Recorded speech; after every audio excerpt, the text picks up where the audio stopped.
I know another creator today was mentioning how as their subscriber count has gone up, they've started to feel more and more pressure to be a certain thing or a certain way.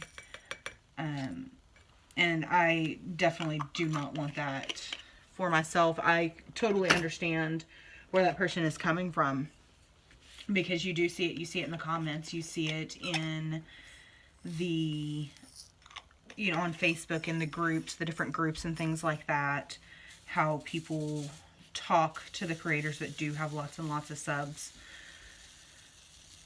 They, just kind of expect more and more and more, and they're just people. They just started a channel to have someone to hang out with, or to share their love of something with other people that also love that same thing, and now they're expected to be experts on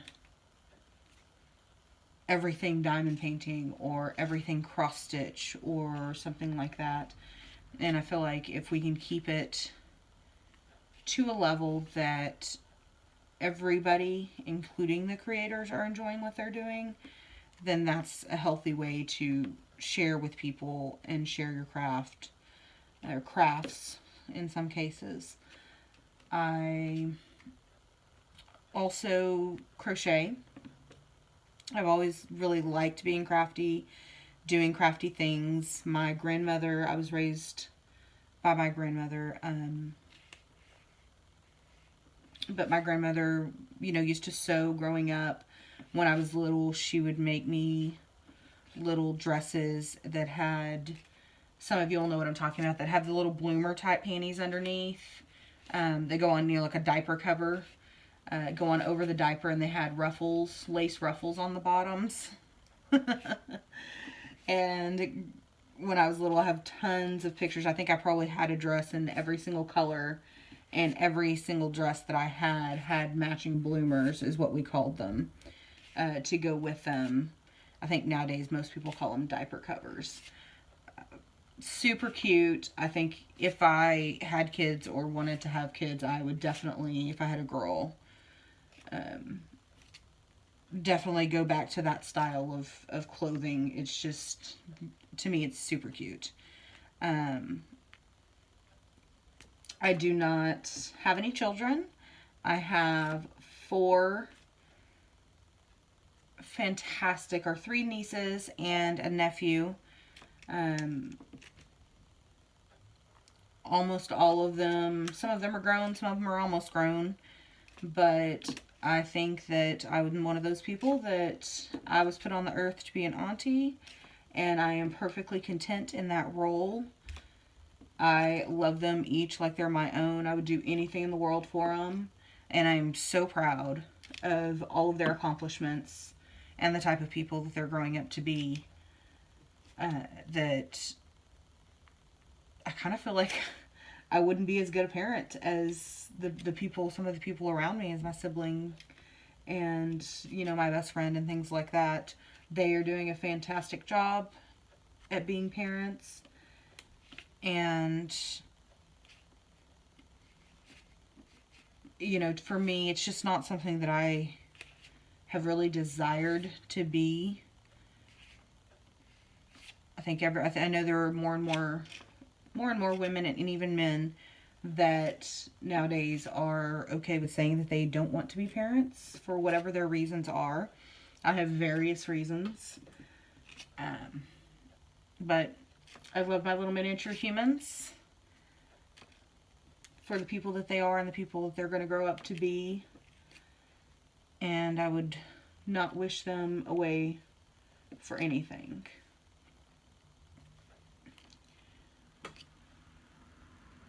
So this picture is actually for one of my nieces. She is going to be a high schooler next year, so she'll be going into the 9th grade, which is terrifying.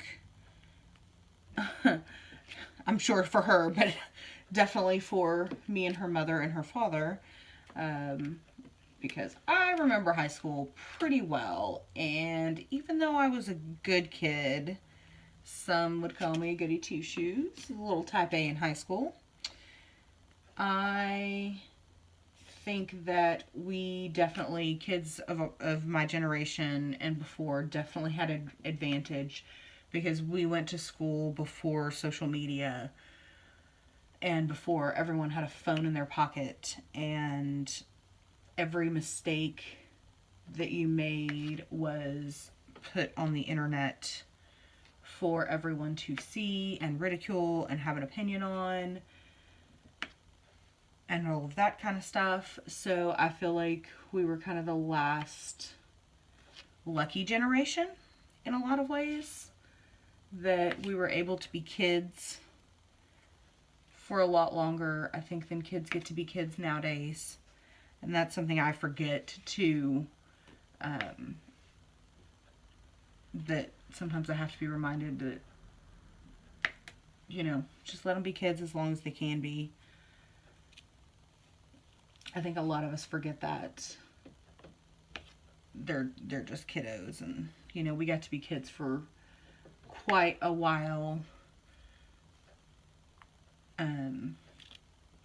Anyhow, I am 35. I am not married. I'm working on that. So hopefully in the future, I'm still holding out hope. I have a bachelor's degree from Texas Tech University, which I'm very proud of. I went to school to be a teacher, incidentally, and I taught for 5 years, and then I decided that the teaching profession, the way that it is currently, was not my cup of tea, so I changed careers, and I think that was a really good decision. A lot of times I think back, and I originally went to school and I was going to be a mass communications major, and I wanted to be in production, like magazine or books, like be a book editor, something along those lines. And I had some work experience in my first year of college, and I worked out of school as a teaching assistant, and I absolutely fell in love with it. And so I changed my major to early childhood education, and that's what ultimately my degree was in. I don't regret it. I think that you learn more about yourself and you change a lot. Those of you that are older than 30 know how much you change as a person between the ages of 18 and probably 30. There's a lot of change and a lot of growth for most people during those years. There were times during that time that I looked back on myself and was like, good God, I was annoying. I may still be annoying to some people, I don't know. But, you look back sometimes and you don't recognize the choices that you made 10 years ago, kind of a thing, from, the future perspective. But I wouldn't give that up. I did have some really great experiences. I had some amazing kids that I could not have been more proud of them. I worked at a school my first couple years teaching that basically was an underprivileged area school. I think the majority of the school population was on free and reduced lunch, which is something here in the States, or at least in Texas. I don't know about all over the States, but that's something that we do for areas that have kids that are like low income areas and things like that.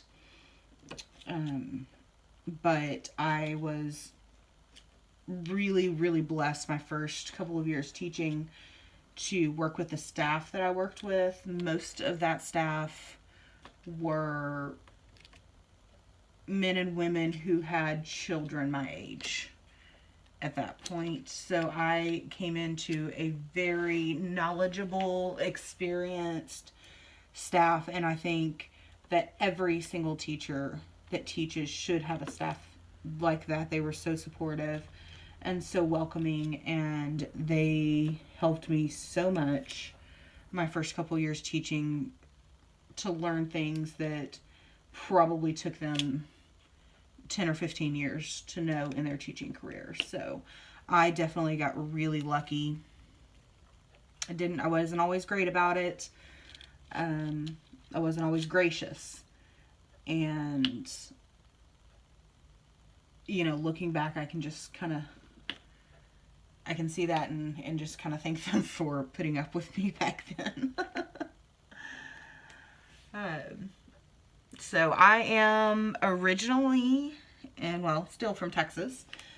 I'm Texas born and raised. I am incredibly proud of being from Texas. I'm not sure why. I think it's something in the water down here.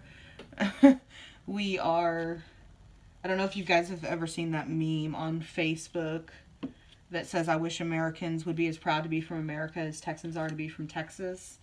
And it's just a way of,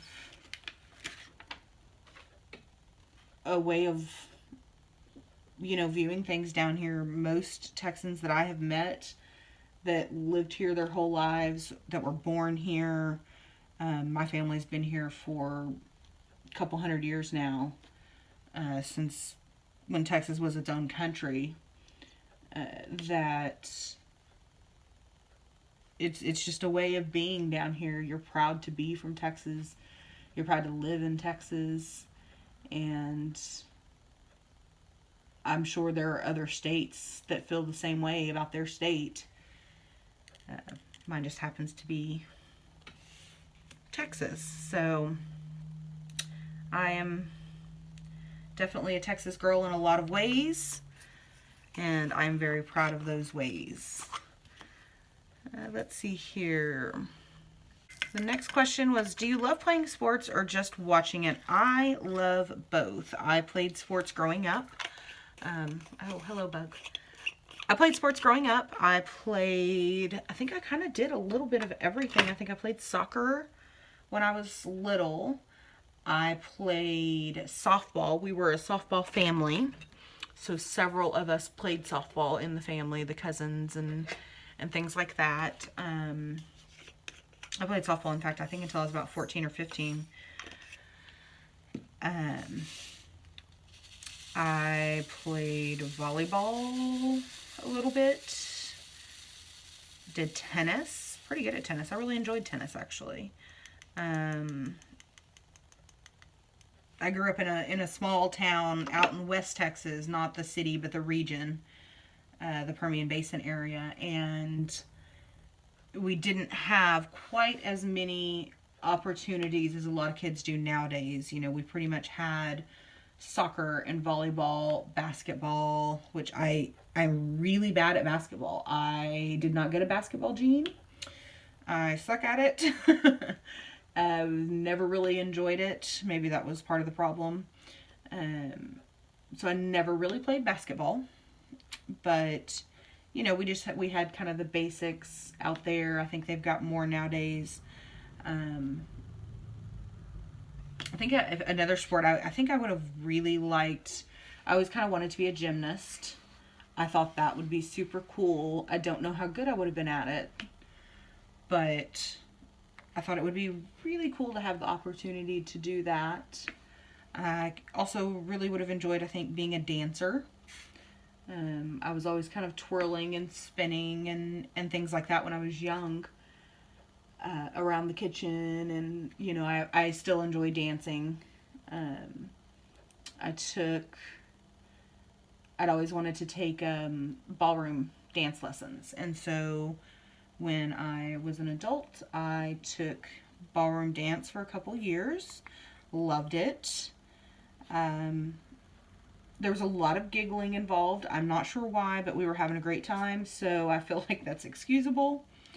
Met some really wonderful people doing that. Had a blast. Took, you know, growing up where I grew up, we are country and western dancers, so, you know, I can go out and do a good boot scoot like any country Texas girl probably can. I do own several pairs of boots that I absolutely love. Once you get them broke in, it's the best pair of shoes you can own.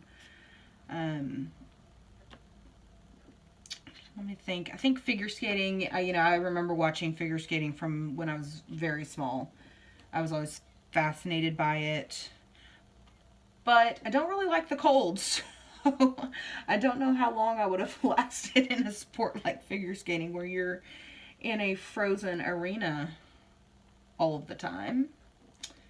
And you live in Texas, and we didn't have a ice rink until I was probably in middle school or so. We got a little one of the regional type hockey teams out there,